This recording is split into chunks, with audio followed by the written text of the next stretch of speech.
Now there's all kinds of tricks. I mean, I'm a pin girl, and I have to tell you, double-sided tape? Everything. Pin girls, you know, and so I've got things pinned because I want to make sure that this stays up against my décolleté, you know, the fancy word that it is.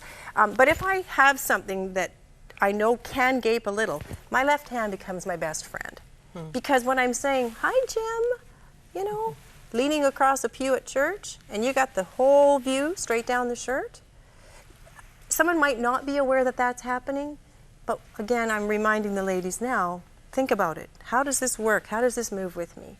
How have you done so wonderfully, career-wise, over 30 years of modeling? And seriously, you can see this woman in your mall or in your mail. I've heard that. You've had to, I mean, the fashion has changed. What is appropriate has changed dramatically in 30 years. Well, I mean, guaranteed airbrushing has helped. The fact that we can click a button and, you know, lose a few wrinkles and those kinds of things. I mean, it definitely helps. I know that it does. But you surely have had to say no to some fashion looks. Oh, yes. Okay, I see what you're saying. Sorry, I thought you meant about... I have, and what's neat is that because people know I'm a Christian, my stand goes before me, and yet I still get the work. And we talked about this again before.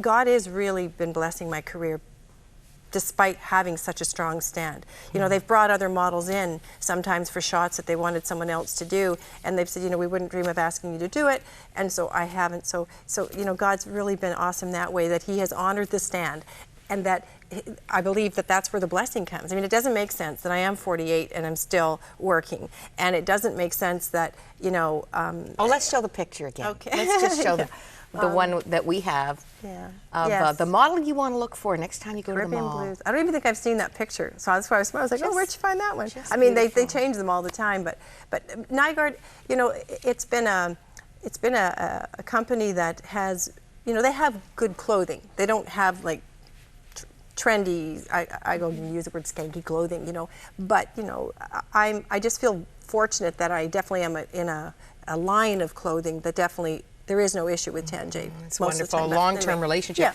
Yeah, now here's another visual I love. You love this? Thanks. And really this reflects your personal story, not just the mission you're on. I'd love to share. This is our logo for the ministry, and it's, of course, obviously beautiful inside and out God's way. The crown and the heart represent actually a pin that my mom gave me when I was Miss Manitoba. But the crown represents, of course, the King of Kings and Lord of Lords. But originally, it was all the worldly positions and titles I was always seeking. That's what was in my heart. But then when Christ came into my heart, which of course is the cross that's coming into the heart. I'm gonna just put my finger where it is. See it there? That because the cross comes in and Jesus comes into your heart, you then are now desiring to be beautiful on the inside, that then will be displayed on the outside. It even gives me chills to this day, because I remember when the Lord gave me, because you know, you're looking for what's our logo going to be for our big conference last year, and you know, all that, and I just got so excited because I knew it was God, you know. And same way with Modeling Modesty, when the name came about a year ago now, even after the conference, it was so right on, and you just knew it was God. Like I know I'm supposed to get this message out. Not everybody wants to hear it. Women don't like to be told what to do, but we represent Christ, and if our outside doesn't match our inside, then we are doing the Lord a disservice and ourselves. See, I want, you know, the gentleman here today to respect me, but I want to respect them, right? I don't, and of course, because I'm a model and all that stuff, you know, which is such a shallow, empty business, but it's given me the platform to say, you know what, ladies, like, this is what we should be showing you. This is how we should be asking you to dress. And yes, you have to be creative, and it costs money. You have to spend some time sometimes thinking, how can I change this dress, or what can I add to this? And like today, I have pins. I bought this new shirt. You know, you always want to buy something new for TV and whatever. Well, not always, but I did. And I realized, oh, it needs to be shortened, especially on my right side, because I broke my collarbone 2 times. So it always kind of slips. Yeah, it's a long story later. And so I make sure that there's pins to just hold it up there, because maybe when I sit, it might slouch. So you don't say, oh, well, that's just what the shirt does. Well, no, what can we do to the shirt so it doesn't do that?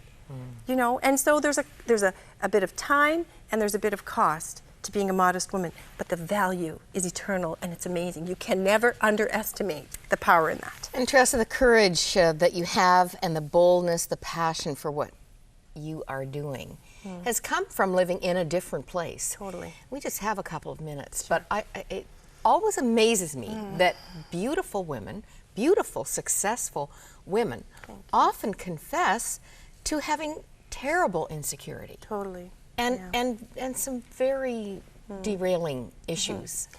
Yeah. Old story. Old story. Old story. Well, before Christ, right? Before, you see, I was raised in a Christian home, and I knew Jesus, and I'd given my heart to the Lord, but the way I describe it is I was the classic Christian who took God's grace, forgiveness, totally for granted. And through, you know, knowing what was right, but living like two different people. I had the face on that everybody saw, then I had the ugly, what I thought ugly, real story. And so when I finally, you know, it's a long testimony story, and I call it Gowns and Roses, the deception of the crown. Because you had the gowns, oh, the I had roses, everything. and the crowns. I had it, you know, and on the outside people thought I was and I was successful. But inside I was empty. I had absolutely no grounding for joy. I mean, I had an eating disorder. You know, I've been divorced and remarried. I've had an abortion, and I hate my testimony story because it's not pretty, but it's true. And so all I can say is when you listen to it from beginning to end, you see God's goodness, God's grace, His patience with me. My grandmother praying on her knees, I'm sure, and my mom and my sister, you know, they knew I wasn't right. But they also knew I had a good heart, and God knew that. And when I look at my life before Christ, it was often what people would think was successful, but it was so empty, you know. And when God really finally got into my heart, and of course it took the abortion to do that. It took me to realize, who am I?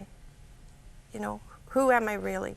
And what the Lord did was He showed me my life, the real picture of my life, like on an editing floor when the pieces of the movie. Cutting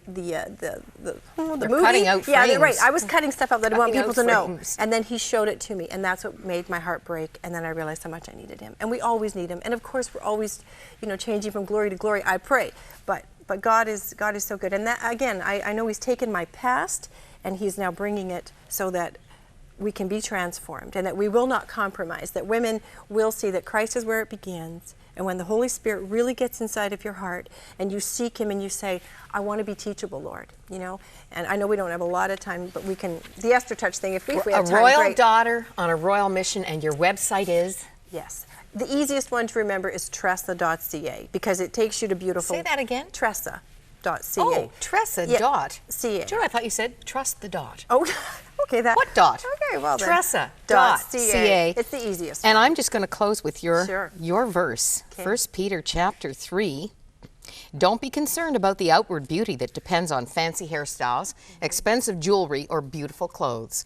You should be known for the beauty that comes from within, the unfading beauty of a gentle and quiet spirit, which is so precious to God.